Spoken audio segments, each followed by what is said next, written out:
Hello everyone, good morning সবাইকে। কেমন আছো বন্ধুরা? আশা করব অনেক ভালো আছো। আমরাও কিন্তু অনেক ভালো আছি। আজ রিম্পা চন্দনার রান্নাঘরে কিন্তু আবারও চলে এসেছি তোমাদের সঙ্গে নতুন একটি রেসিপি নিয়ে। আজ কিন্তু চলে এসেছি কাঁচা আমের ঝুড়ি আচারের রেসিপি নিয়ে। তোমরা কিন্তু ভিডিওটা একদম স্কিপ করো না, পুরোটা দেখার জন্য অনুরোধ রইল। এই কাঁচা আমের ঝুড়ি আচার খেতে কিন্তু খুবই ভালো লাগে।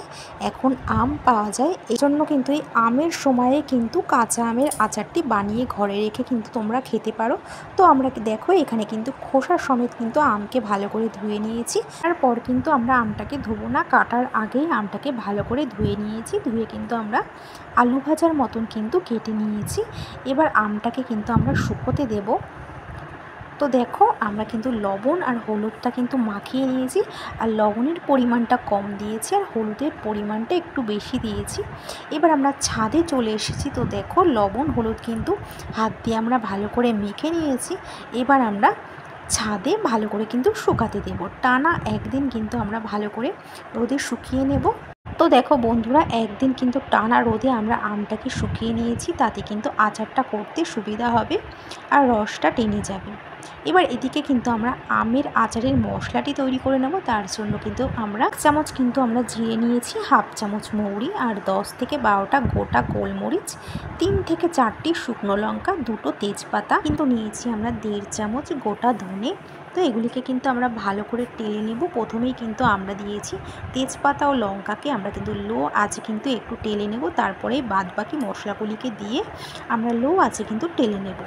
একটু গন্ধ বার হলে কিন্তু মশলাকে আমরা নাড়িয়ে ঠান্ডা করে নেব। এবার কিন্তু মিক্সির জারে মশলাগুলিকে আমরা গুঁড়ো করে নেব। অন্যদিকে আমরা একটি কড়াইয়ে সামান্য সর্ষের তেল গরম করে আমরা দেব 1 চামচ পাঁচফোড়ন দিয়ে কিন্তু আমরা একটু ভালো করে কিন্তু নাড়িয়ে নেব।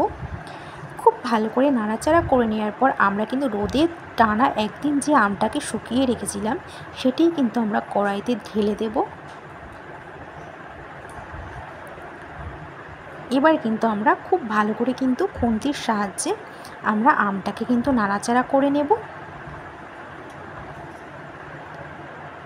তো দেখো আমরা কিন্তু খুব ভালো করে কিন্তু নাড়াচাড়া করে নিচ্ছি। একটু হালকা করে কিন্তু আমরা আমটাকে ভেজে নেব।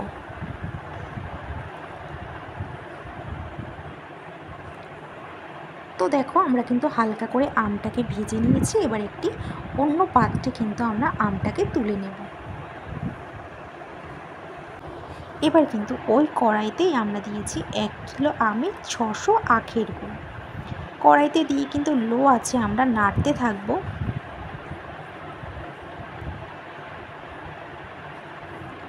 তো দেখো আমরা কিন্তু খুন্তির সাহায্যে কিন্তু খুব ভালো করে কিন্তু গুড়টাকে নাড়ছি। একটু গলে গেলে কিন্তু আমরা দেব সামান্য বিট লবণ, আর কিন্তু আমরা দেব সামান্য হলুদ দিয়ে কিন্তু খুব ভালো করে একটি মিশ্রণ তৈরি করে নেব। দেখো খুব ভালো করে কিন্তু আমরা খুন্তির সাহায্যে কিন্তু নাড়িয়ে নিচ্ছি। এবার কিন্তু আমরা পাক দিতে থাকবো। খুব ভালো করে কিন্তু আমরা খুন্তির সাহায্যে পাক দিতে থাকবো। এবার যখনই কিন্তু ছাড়তে শুরু করবে, পাকের গন্ধ বের হলে আমরা ভেজে রাখা কিন্তু আমগুলিকে কিন্তু আমরা গুড়ের মধ্যে দিয়ে দেব। তো দেখো আমরা কিন্তু খুব ভালো করে কিন্তু আমের সঙ্গে নাড়াচাড়া করে নিচ্ছি গুড়টাকে।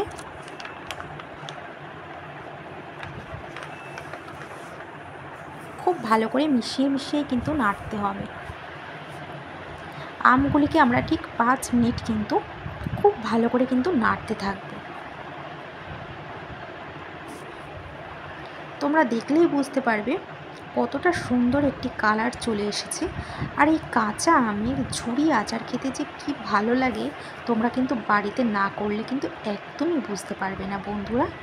তো আমরা খুব ভালো করে কিন্তু নাড়াচাড়া করে নিয়েছি। কালারটা এতটা ভালো এসেছে দেখলেই কিন্তু খেতে ইচ্ছা করছে। এবার যখন আচারটা খুব গাঢ় হয়ে আসবে তখন কিন্তু আমরা যে মশলাটিকে ভেজে গুঁড়ো করে নিয়েছিলাম সেই মশলাটি কিন্তু আমরা দিয়ে ভালো করে কিন্তু নাড়তে থাকবো। আমের সঙ্গে মিশিয়ে মিশিয়ে আমরা নাড়তে থাকবো। আর এই আচারটা কিন্তু একটু শুকনো শুকনো হবে। তো তোমরা দেখলেই বুঝতে পারছো, আর খেতে কিন্তু অনেক ভালো লাগবে।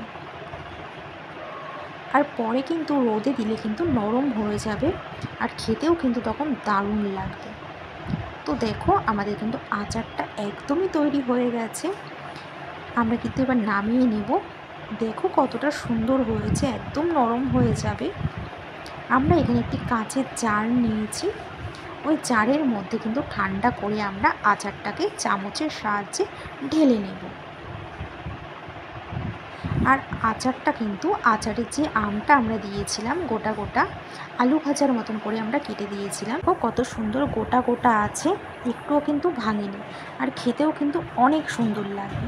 এইভাবে যদি তোমরা বাড়িতে কিন্তু কাঁচা আমের ঝুরি আচার তোমরা বাড়িতে করতে পারো, তাহলে কিন্তু রোদে দিয়ে 1 বছর তোমরা এই আচারটি খেতে পারো।